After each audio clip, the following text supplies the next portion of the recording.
While strengths give you an edge, understanding your weaknesses gives you clarity, and clarity is power. In this video, we explore why knowing your weaknesses is just as important as recognizing your strengths.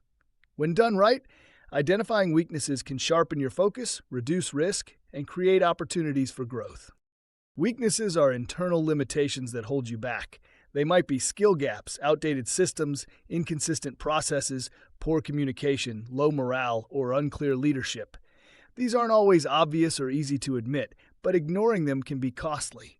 A weakness doesn't mean failure. It means there's room to improve, and acknowledging it is the first step toward progress.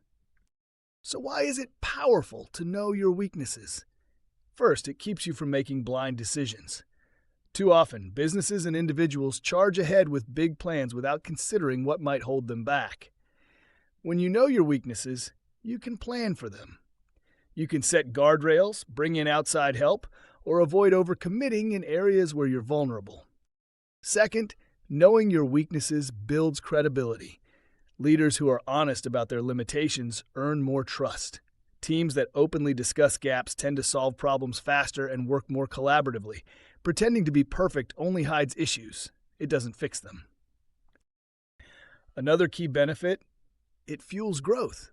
Once you identify a weakness, you can take action, whether that means training, hiring, restructuring, or streamlining.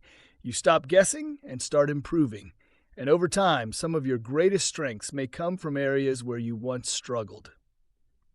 Think about the entrepreneur who turned a weak business model into an industry innovation, or the introvert who became a world-class speaker through practice and coaching. Weaknesses also help define your strategic focus. You don't need to be great at everything. In fact, trying to be can spread your resources too thin. Knowing your limits allows you to double down where you excel and seek support where you don't.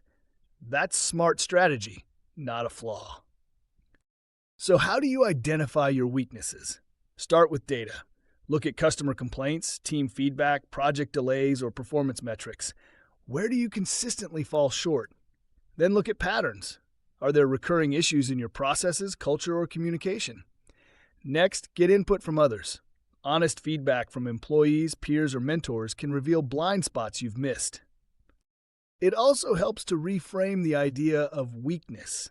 Think of it as a gap, not a flaw, a skill you haven't developed yet, a process you haven't optimized, a habit that needs attention.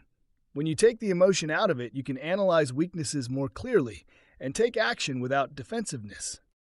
And don't confuse weakness with vulnerability. Weakness is something within your control. Vulnerability is about exposure to external risk. We'll talk more about threats later in the course, but for now, keep the focus internal.